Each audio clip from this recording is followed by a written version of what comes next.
Hey guys, welcome back to my channel with another video of health assessment. And in this video, we are going to we are going to discuss the assessment of the breast, axilla, and genitalia. So first of all, we are going to the topic the assessment of the breast and axilla. So and then we will proceed with the genitalia. So first breast and axilla की examination हमने किस तरह करनी है तो वो आज के टॉपिक में हम डिस्कस करने जा रहे हैं। तो वीडियो को लास्ट तक देखिएगा, लाइक सब्सक्राइब और शेयर करना मत भूलिएगा, बेल आइकन को प्रेस कर दीजिएगा ताकि हमारे आने वाली हर वीडियो का नोटिफिकेशन आपको मिलता रहे। So let's start with today's topic, the assessment of the breast and axilla. These are the objectives. So anatomy and physiology of breast quadrants. So first of all we are going to discuss the anatomy and physiology of the breast. So breast जो है ये basically इसे divide किया जाता है 4 quadrants में। 2 upper quadrants होते हैं, 2 lower quadrants होते हैं। एंड अपर क्वाड्रेंट में 1 जो है ये अपर आउटर क्वाड्रेंट होता है जो कि आउटर साइड पे है। अपर इनर क्वाड्रेंट होता है, इसी तरह लोअर में आउटर क्वाड्रेंट होता है एंड लोअर इनर क्वाड्रेंट होता है। इसे हम 4 क्वाड्रेंट्स में डिवाइड करते हैं। ब्रेस्ट जो है ये अटैच होता है विद द चेस्ट के साथ with pectoralis major muscle serratus and with the ribs के साथ सेरेटस एंटीरियर मसल्स के थ्रू। यहाँ पे फैट्स होते हैं, ग्लैंड एंड लोब्यूल्स होते हैं है एंड इसका स्ट्रक्चर है कि जो बिल्कुल मिड पार्ट है इसे हम कहते हैं निपल। ये निपल होता है, मिड पार्ट जो है ये निपल होता है एंड इसके जो इर्द गिर्द ब्राउनिश एरिया होता है दिस इज, तो ये होता है एरियोला। यहाँ पे जैसे कि शो किया गया है दिस इज द एरियोला। यहाँ से इसमें डिफरेंट जो है lymph नोड्स इन्वॉल्व होते हैं। यहाँ के अगर हम एक्सिला के उस साइड पे देखें तो सबक्लेवियन lymph नोड्स हैं, यहाँ पे एक्सिलरी वेन है, एक्सिलरी lymph नोड्स हैं, टेल ऑफ ब्रेस्ट है जिसे हम टेल ऑफ स्पेंस भी कहते हैं, यानी कि जो टेल होती है ब्रेस्ट की जो कि एक्सिला तक प्रोसीड हुई होती है इसे हम टेल ऑफ स्पेंस कहते हैं। ये आपने याद रखना है। एंड डिफरेंट यहाँ पे फैट्स एंड प्रोब्यूज होते हैं। Then clinical breast examination CBE। Clinical breast examination किस तरह की जाती है, इसकी क्या गाइडलाइंस है। सो क्लिनिकल ब्रेस्ट एग्जामिनेशन जो है बाय हेल्थ केयर प्रोफेशनल जो है every 3 year for women between 20 and 39 year of age, यानी कि जिन वुमेन्स की एज 20 एंड 39 के मिड में है, बिटवीन में है, तो उन्हें चाहिए कि वो हर 3 ईयर्स में जो है क्लिनिकल ब्रेस्ट एग्जामिनेशन के लिए जाएं, यानी कि क्लिनिकली एक हेल्थ केयर प्रोवाइडर से अपनी ब्रेस्ट एग्जामिनेशन करवाएं। एंड 40 ईयर एज की जो होती हैं तो वो एनुअली जा सकती हैं, ओके यानी कि हर साल उन्हें जाना होता है। और 20 to 39 जो है वो 3 सालों बाद जा सकती हैं, यानी कि 3 साल बाद वो अपना क्लिनिकल ब्रेस्ट एग्जामिनेशन करवाएं। ईयरली मेमोग्राफी जो है फॉर वुमेन के लिए 40 year of age and older, यानी कि मेमोग्राफी करवाए अगर जिसकी एज जो है वो 40 है या फिर इससे ओल्डर है। For women at increase risk many clinicians advise initiating screening mammography between age 30 and 40, यानी कि जो वुमेन ज़्यादा रिस्क पे होती हैं फॉर डेवलपिंग ब्रेस्ट कैंसर तो उन्हें फिर एडवाइस किया जाता है कि वो अपनी स्क्रीनिंग या मेमोग्राफी जो है वो 30 एंड 40 ईयर एज के दरमियान में ही स्टार्ट कर दें। And then every 2 to 3 year under 50 year of age, and then वो हर 50 ईयर एज तक पहुंचने के बाद वो हर 2-3 साल में अपना मेमोग्राफी करवाएं, स्क्रीनिंग करवाएं। सो असेसिंग हमने सब्जेक्टिव डेटा किस तरह से लेना है patient say about the breast के बारे में हमने हिस्ट्री टेकिंग किस तरह करनी है। So history of breast disease और सर्जरी हमने सबसे पहले उनसे पूछना है कि उन्हें पहले से ही कोई ब्रेस्ट डिजीज़, ब्रेस्ट के रिलेटेड कोई डिजीज़ या ब्रेस्ट की रिलेटेड कोई सर्जरी तो नहीं हुई, जैसे कि लोबेक्टोमी होता है, ब्रेस्ट के रिलेटेड कोई डिजीज़ तो नहीं हुई है। सो लम्स और थिकनिंग, लम्स और थिकनिंग के बारे में हम पूछते हैं कि फिर उसके बाद हम पूछते हैं कि आपको कभी लम्प या थिकनिंग वगैरह कोई फील हुआ है अपने ब्रेस्ट में या नहीं। देन हमने डिस्चार्ज एंड रैश के बारे में पूछा है कि ब्रेस्ट पे कोई रैश वगैरह या उससे कोई डिस्चार्ज तो नहीं होता निपल से। देन उसके बाद स्वेलिंग एंड ट्रॉमा, कि इसे कभी कोई ट्रॉमा तो नहीं पहुंचा, यानी कि किसी एक्सीडेंट के दौरान कोई डैमेज हुआ हो या फिर कोई स्वेलिंग अभी हुई हो recently. Does patient perform self breast examination exam monthly. हमने पूछा है कि क्या आप हर मंथली जो है वो ब्रेस्ट सेल्फ एग्जाम करते हैं या नहीं, बिकॉज ये इम्पॉर्टेंट है for the MCQs exam. Because self breast examination जो है ये हर मंथली करना बहुत ज़्यादा ज़रूरी होता है। एडवाइस किया जाता है कि हर मंथ में किया जाए। आफ्टर द मेंस्ट्रुएशन साइकिल जब कंप्लीट हो जाता है तो उसके 1 वीक बाद करना चाहिए। 1 वीक बाद इसलिए करना चाहिए बिकॉज 1 वीक तक जो है वो ब्रेस्ट की टेंडरनेस जो है वो होती है। तो जब वो टेंडरनेस खुद ख़त्म हो जाती है, वो मेंस्ट्रुअल साइकिल की वजह से होती है, तो उसके बाद हमने एग्ज़ाम करना होता है। तो इसी तरह आप हर एक मेंस्ट्रुअल साइकिल के 1 वीक बाद कर सकते हैं। Axillary tenderness, lump, swelling, rash. फिर हमने पूछा है कि क्या एक्सिला की तरफ कोई यानी कि जो टेल ऑफ स्पेंस होती है जो एक्सिला की तरफ प्रोसीड होती है वहाँ पे कोई लम्प, स्वेलिंग या रैश वगैरह तो नहीं है, या फिर आपको ब्रेस्ट पे कोई पेन वगैरह फील तो वो नहीं हो रहा। देन हमने ऑब्जेक्टिव डेटा हम किस तरह से कलेक्ट करेंगे, जो हम खुद जो है इंस्पेक्ट करेंगे। सब्जेक्टिव डेटा तो हमने पेशेंट से पूछ लिया कि उन्हें क्या लम्प वगैरह या यानी कि उन्होंने क्या एग्जामिन किए खुद में। अब हम ऑब्जेक्टिव डेटा यानी कि हम क्या एग्जाम करेंगे, तो उसके लिए सबसे पहले हमने पेशेंट को सिटिंग पोजीशन में बिठा देना है एंड डिस्ट्रोफ करना है टू वेस्ट, यानी कि वेस्ट से जितनी भी क्लॉथिंग है वो सारी हमने हटा देनी है। उसका चेस्ट जो है वो बिल्कुल हमें विजिबल होना चाहिए। Skin normally smooth and even in colour. Skin जो है वो नॉर्मली क्या होगी, स्मूथ होगी, और कलर जो है बिल्कुल बाकी स्किन कलर के साथ सेम होगा। हमने एक्सिलरी एंड सुप्राक्लैविकुलर एरियाज को ऑब्जर्व करना है।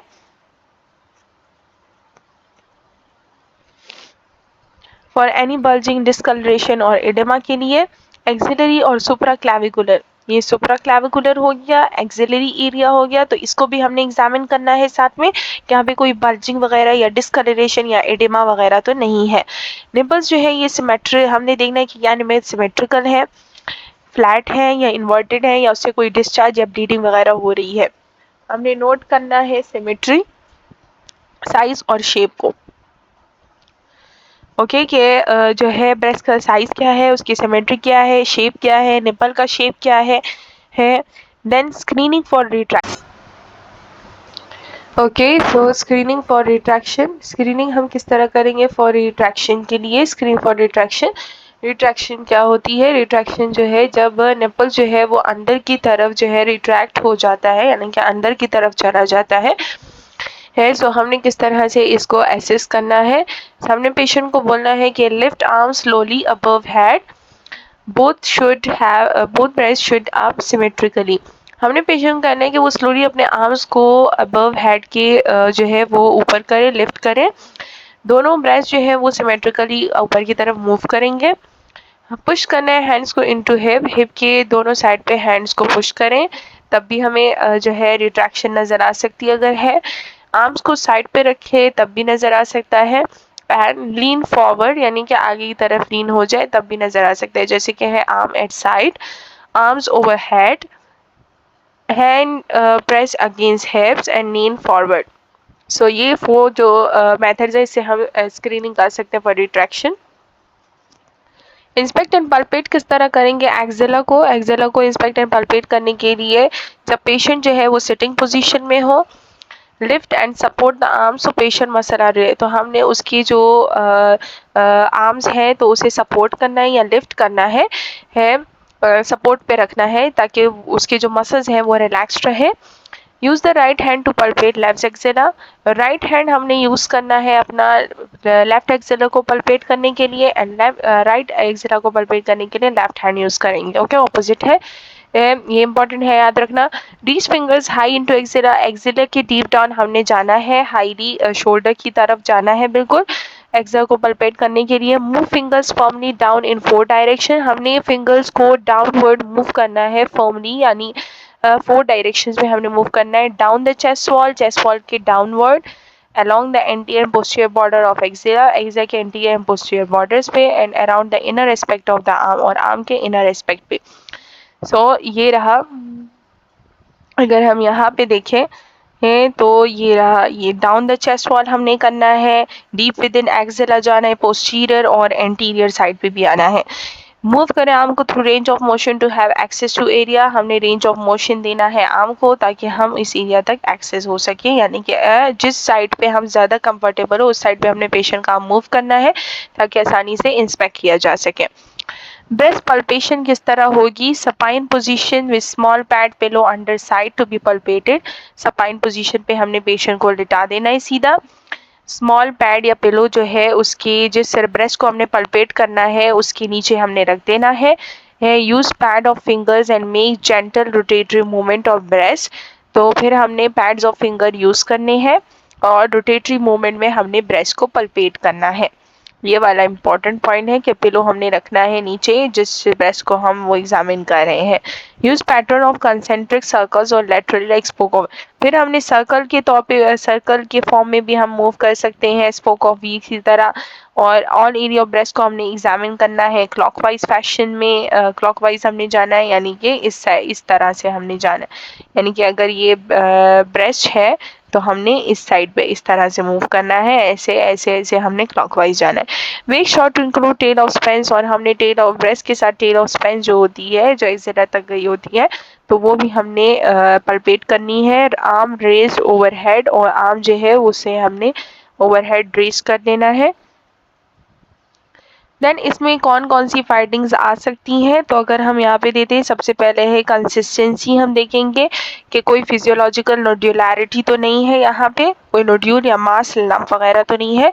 टेंडरनेस देखने के लिए, अगर टेंडरनेस होगी तो मतलब कोई इन्फेक्शन प्री मेंस्ट्रुअल टेंडरनेस हो सकती है मेंस्ट्रुअल साइकिल स्टार्ट होने से पहले। नोड्यूल्स अगर प्रेजेंट हो तो हमने देखना है कि उसकी जो है लोकेशन क्या है, साइज़ क्या है, शेप क्या है नोड्यूल का, उसकी कंसिस्टेंसी किस तरह से है, डिलिमिटेशन क्या है, टेंडरनेस एंड मोबिलिटी के मूवेबल है या नहीं है वो मास। तो अगर है इस तरह तो मतलब कि सिस्ट हो सकता है, फिब्रो एडिनोमा हो सकता है एंड कैंसर हो सकता है, यानी कि जो वहाँ पे ग्लैंड्स लोब्यूल्स मौजूद होते हैं उसका कैंसर हो सकता है, उसका ट्यूमर बन सकता है। इसके बाद कुछ एबनॉर्मलिटीज है, यानी कि स्किन डिम्पलिंग क्या है? स्किन डिम्पलिंग है कि जब हम पल्पेट कर रहे होते हैं ब्रेस्ट को तो यहाँ पे कुछ पिट्स बन सकते हैं, डिपल्स बन सकते हैं। ये डिपल्स जो है ये नॉर्मल वेरिएशंस भी हो सकती है, नॉर्मल भी अपेयरेंस में भी हो सकता है, लेकिन सब टाइम इसके अंडरलाइंग कोई कंडीशंस भी हो सकती है, जैसे कि अगर नेक्रोसिस हो गई हो फैट टिश्यूज की अंडरलाइंग द ब्रेस्ट सिस्ट हो, एब्सिस हो या फिर ब्रेस्ट कैंसर हो तो उस केस में भी ये हो सकता है। एबनॉर्मल कंटोर अगर हो यानी कि उसका जो कंटोर है जो राउंड होना चाहिए उस तरह नहीं है, एक साइड से उसका कंटोर या सिमेट्री सही नहीं है, तो हमने वेरिएशन देखनी है normal convexity of each breast को और हमने दोनों ब्रेस्ट को जो है वो कंपेयर करना है। निप्पल रिट्रैक्शन एंड डिविएशन क्या होती है कि निप्पल जो है वो अंदर की तरफ रिट्रैक्ट हो गया है, अंदर की तरफ धंस गया है एंड इसकी डिविएशन हो गई है फ्रॉम नॉर्मल मिड पोजीशन से। तो रिट्रैक्टेड निप्पल जो है ये फ्लैट होता है और पुल इनवर्ड अंदर की तरफ पुल्ड होता है। इट ऑल्सो भी ब्रॉडेंड एंड फील थिकेंड, और ये बहुत ज़्यादा ब्रॉड भी होगा, यानी कि नॉर्मली अगर वो इतना है तो ये यहाँ पे देखिए ये ब्रॉड हो गया है और थिकंड होगा, बहुत ज़्यादा थिक होगा। निपल जो है ये डिविएट हो जाएगा अपने नॉर्मल पॉइंट से इन डिफरेंट डायरेक्शन में और अंडरलाइंग कैंसर को ये जो है रेफर करता है। एडेमा ऑफ द स्किन, अगर एडेमा हो जाए तो एडेमा जो है मोस्टली लिम्फेटिक ब्लॉकेट की वजह से हो सकता है। यहाँ पे जो लिम्फेटिक वेसल्स होते हैं उसमें अगर ब्लॉकेज आ जाती है तो स्किन जो है वो थिकन हो जाती है। पोर्स जो है अराउंड द निपल्स जो है वो इनलार्ज हो जाएंगे जैसे इस पिक्चर में दिख रहा है एंड इसे जो है हम प्यूड ऑरेंज कहते हैं, ऑरेंज पील साइन कहते हैं।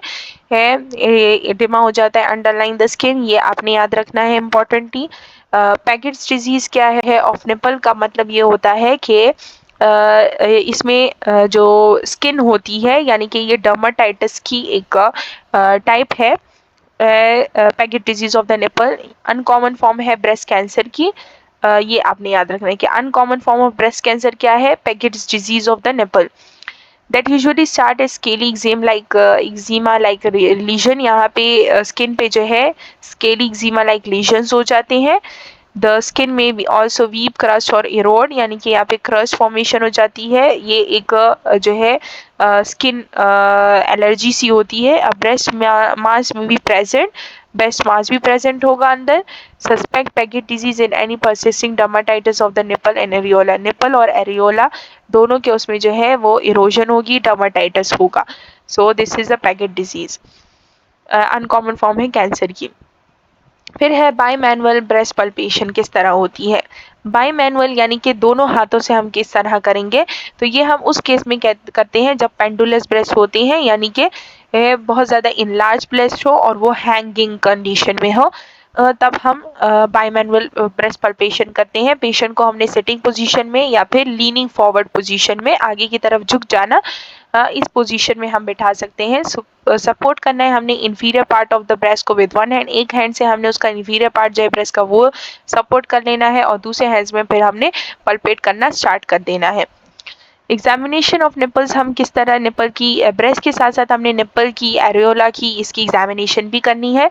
तो हमने आफ्टर बेड पल्पेशन जब हम कर लें उसके बाद हमने निपल्स की पल्पेशन करनी है, पल्पेट करना है निपल को। कोई भी इन ड्यूरेशन यानी कि हार्ड या थिकन मास वगैरह तो मौजूद नहीं है वहाँ पे। थंब एंड फोर फिंगर हमने यूज़ करनी है निपल को पल्पेट करने के लिए। हमने जेंटली प्रेशर अप्लाई करेंगे और नोट करेंगे वहाँ से कोई डिस्चार्ज तो नहीं हो रहा। कैरेक्टरिस्टिक क्या है ब्रेस्ट लम्प्स की, कि ब्रेस्ट लम्प जो है वो किस तरह के हो सकते हैं। पहले हमने लोकेशन देखना है कि ब्रेस्ट को हमने देखना है as clock face to describe करे distance from nipple in centimetre, यानी कि हमने निपल से उसका कितना फासला है ब्रेस्ट लम्प का इन सेंटीमीटर्स में। साइज इन सेंटीमीटर, फिर हमने उस जो नोड्यूल या लम्प वगैरह है तो उसका सेंटीमीटर में साइज नोट करना है। फिर शेप हमने देखना है कि क्या वो ओवल है, राउंड है, लोब्यूलेटेड है या फिर इनडिस्टिंक्ट है। कंसिस्टेंसी हमने देखनी है कि क्या वो सॉफ्ट है, फर्म है या हार्ड है। मोबिलिटी देखनी है कि फ्रीली मूवेबल है या फिर फिक्स है एक साइड पे और टेंडरनेस कॉज कर रहा है चेस्ट वॉल पे। निपल हमने देखना है कि डिस्प्लेस तो नहीं है, रिट्रैक्टेड या डिम्पल तो नहीं बन रहा। तो ये सारे कैरेक्टरिस्टिक हमने ब्रेस्ट लम्प के उसमें देखना है। फिर उसके बाद हमने टीचिंग क्या होगी ब्रेस्ट सेल्फ एग्जामिनेशन में, कि हमने पेशेंट को असेस करना है कि वो अपने ये शेड्यूल बनाए, यानी कि रेगुलरली मंथली एग्जाम करे, सेल्फ ब्रेस्ट एग्जामिनेशन करें। मेजॉरिटी ऑफ वुमेन जो है इन्हें कभी भी ब्रेस्ट कैंसर नहीं होता है। मेजॉरिटी जो है लम्स आर बिनाइन होते हैं, यानी कि कैंसरियस नहीं होते, नॉन कैंसरियस होते हैं है जो कि कॉज नहीं करते कैंसर। अर्ली डिटेक्शन जो है इसकी बहुत ज़्यादा ज़रूरी है, अगर अर्ली डिटेक्ट हो जाता है तो वो कैंसर फ्री हो सकता है। फिर नॉन इन्वेसिव कैंसर जो है इसमें सर्वाइवल रेट जो है वो 100% तक हो सकता है। सेल्फ ब्रेस्ट एग्जामिन जो है इसमें कितनी पोजीशंस है, तो मोस्टली जो है यहाँ पे 3 पोजीशन। फर्स्ट पोजीशन है standing in front of mirror, तो हम सेल्फ ब्रेस्ट एग्जामिनेशन जो है अगर हम मिरर के सामने खड़े हो जाए तब भी कर सकते हैं ताकि हमें सब कुछ क्लियरली नज़र आ सके। शावर के दौरान जब हम ले रहे हो तो सोप एंड वाटर के ज़रिए से हम कर सकते हैं, है सपाइन पोजीशन पे लेट के कर सकते हैं। और टीचिंग सिंपल हमने रखनी है, demonstrate to patient and use return demonstration. पहले हमने पेशेंट को जब डेमोन्स्ट्रेट करवा दिया कि आपने किस तरह से करना है एग्जाम, फिर उसके बाद हमने वापस से उससे बताना भी है कि अब आप वापस करें, हमें डेमोन्स्ट्रेट करवाएं कि आपको अब आ गया या नहीं। फिर उसके बाद patient instruction for the breast self examination, patient को हमने क्या क्या इंस्ट्रक्शन देनी है सेल्फ ब्रेस्ट एग्जामिनेशन के बारे में। सो हमने पेशेंट को बोलना है कि वो बिल्कुल सीधा लेट जाए, अंडर राइट शोल्डर और राइट शोल्डर के नीचे पिलो रख दें। प्लेस करें योर राइट आर्म को बिहाइंड योर हेड और अपने राइट आर्म को अपने हेड के पीछे रख दें, ठीक है। Use the finger pad of 3 middle finger के 3 पैड्स हमने यूज करने हैं लेफ्ट हैंड के टू फील करे for lump in the right breast को हमने लेफ्ट हैंड से पल्पेट करना है, लेफ्ट हैंड ब्रेस्ट को हमने राइट हैंड से पल्पेट करना है। तो हमने फिर नोट करना है कि कोई लंप वगैरह तो नहीं है। और फिंगर पैड जो है ये क्या होते हैं, यानी कि टॉप थर्ड जो होता है ईच फिंगर का वो फिंगर पैड कहलाता है। हमने प्रेस करना है firmly enough to know how your breast feel, हमने जो है फर्मली प्रेस करना है हार्डली, यही ताकि हमें सही से पता चले कि कोई नोड्यूल या लंप वगैरह तो नहीं है। Firm ridge in the lower curve of each breast जो है ये नॉर्मल होती है, यानी कि ब्रेस्ट के नीचे जो रिज होती है, जो लाइन होती है वो नॉर्मल है। If you are not sure how hard to press, अगर हमें श्योर नहीं है, हमें नहीं पता कि हमने कितना हार्डली प्रेस करना है, हेल्थ केयर प्रोवाइडर से हमने वापस से पूछना है, और जिस तरह वो नर्स या डॉक्टर जो है वो हमें बताती जाती हैं, डेमोन्स्ट्रेट कराती जाती हैं, उसी तरह हमने करना है। Press firmly on the breast in an up and down और स्ट्रिप पैटर्न में हमने जो है ब्रेस्ट को एग्जाम करना है, up and down in strip pattern में, या फिर सर्कुलर वेज पैटर्न में भी कर सकते हैं। But be sure to use the same pattern every time, लेकिन हमने श्योर करना है कि आप जब भी हर मंथली जो सेल्फ प्रेस एग्जाम कर रहे हैं उसमें आपने एक ही पैटर्न यूज़ करना है। अगर आप अप एंड डाउन वाला यूज़ करें तो नेक्स्ट टाइम भी आपने ये यूज़ करना है। अगर आप सर्कुलर वेज पैटर्न यूज़ करें तो आपने नेक्स्ट टाइम भी यही यूज़ करना है। इंटायर ब्रेस्ट एरिया को हमने एग्जाम कर लिया, और हमने रिमेंबर रखना है, याद रखना है कि हर मंथली टू मंथली हमने याद रखना है कि पिछले मंथ में जब हमने ब्रेस्ट सेल्फ एग्जाम किया था तो उस टाइम किस तरह से फील हो रहा था एंड अब किस तरह से हो रहा है। रिपीट करना एग्जामिनेशन को लेफ्ट ब्रेस्ट पे भी सेम मेथड यूज़ करके। If you find any changes, अगर हमें कोई भी चेंज वगैरह नज़र आया तो हमने डॉक्टर्स को सीक करना है। सेल्फ प्रेस एग्जामिनेशन की टेक्निक्स यहाँ पे बताए गए हैं कि ये सर्कुलर पैटर्न में भी हम कर सकते हैं, वेज पैटर्न में कर सकते हैं, आउटसाइड टू इनसाइड और inside to outside, lines wise भी हम स्ट्रिप पैटर्न में कर सकते हैं। के बाद स्टैंडिंग रिपीट करना एग्जामिनेशन और बोथ ब्रेस्ट को जब हम स्टैंड कर रहे, एक सपाइन पोजीशन पे हमने कर लिया, एक स्टैंडिंग पोजीशन पे कर लिया, दोनों आर्म्स को हमने बिहाइंड हेड रखना है, वन आर्म को, और अपराइट पोजीशन पे, और हमने मेक इट ईजियर, अगर अपराइट पोजीशन पे होंगे तो ये आसानी होगी टू चेक करें the upper outer of the breast को टुवर्ड योर आर्मपिट, यानी कि एक्सेला को भी हम पल्पेट कर सकते हैं। This is where about half of breast cancer found होता है। अगर कोई ब्रेस्ट सेल्फ एग्जामिनेशन हर मंथली कर रहा है तो अर्ली डिटेक्शन हो सकती है और फिर इससे अर्ली प्रिवेंशन भी हो सकती है। You may want to do the upright part of the breast self examination while you are in the shower, और शावर के दौरान भी हम कर सकते हैं क्योंकि सोपी हेड जो है इससे इजीली हम फील कर सकते हैं ब्रेस्ट को, बिकॉज जो है as the glide over the wet skin, because wet skin पे जो है ये ग्लाइड करता है मांस वगैरह अगर कोई हो। फॉर एडिड सेफ्टी के लिए you might want to check your breast by standing in front of mirror के सामने फ्रंट पे भी खड़े होकर हम कर सकते हैं। 3 मेथड्स जो दिए गए हैं। After your breast self examination each month, see if there any changes in way your breast look, हमने सिमेट्री वगैरह भी चेक कर सकते हैं अगर मिरर के सामने खड़े होकर करेंगे, कोई डिम्पलिंग वगैरह चेंजेस तो नहीं है, निपल में कोई रेडनेस स्वेलिंग तो नहीं है। अगर कोई भी चेंजेस हो तो आपने फ़ौरन अपने जो है किसी भी डॉक्टर जो है उसको दिखा देना है, ताकि अगर किसी को ब्रेस्ट कैंसर हो तो वो अर्ली डिटेक्ट हो सके। So this is all about how to assess the breast and axilla. So if you like the video, then please subscribe and share, and don't forget to comment below.